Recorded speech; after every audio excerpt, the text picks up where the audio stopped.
ये कहानी एक छोटे से कस्बे के लड़के साइम की है जो नई जगह तलाश करने का बेहद शौकीन था। उसकी सबसे पसंदीदा जगह कस्बे के किनारे वाक़िर एक पुरानी लाइब्रेरी थी। ये लाइब्रेरी बहुत कदीम और वीरान थी, जहाँ पुरानी गर्द से भरी हुई किताबें और सुनसान गोशे मौजूद थे। एक शाम साइम एक पुरानी किताब पढ़ने में मगन था। वक्त का एहसास ही ना हुआ और देखते ही देखते रात के 12 बज गए। अचानक कमरे में ठंडक बढ़ गई और खामोशी में एक सरगोशी बुलंद हुए। मदद करो। साइम का दिल तेजी से धड़कने लगा। उसने घबराकर इधर उधर देखा मगर वहां कोई नहीं था। अचानक उसने देखा कि कुछ साए खुद ब खुद हरकत कर रहे हैं। इनमें से एक लंबा साया आहिस्ता आहिस्ता फर्श पर रेंगने लगा और साइम की तरफ बढ़ने लगा।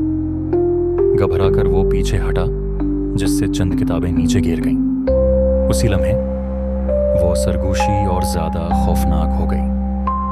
गोमशदा नाम तलाश करो, मुझे आजाद करो। साइम घबराया हुआ तो था मगर उसका तजस्सुस अभी भी बरकरार था।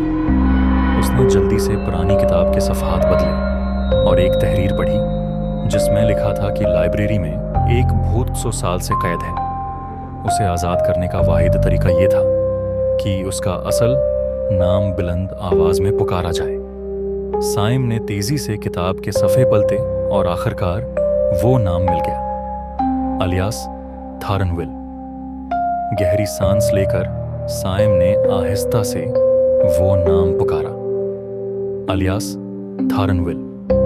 अचानक पूरा कमरा हिलने लगा, किताबें शलफ से गिरने लगीं और सबसे बड़ा साया हवा में बुलंद हुआ।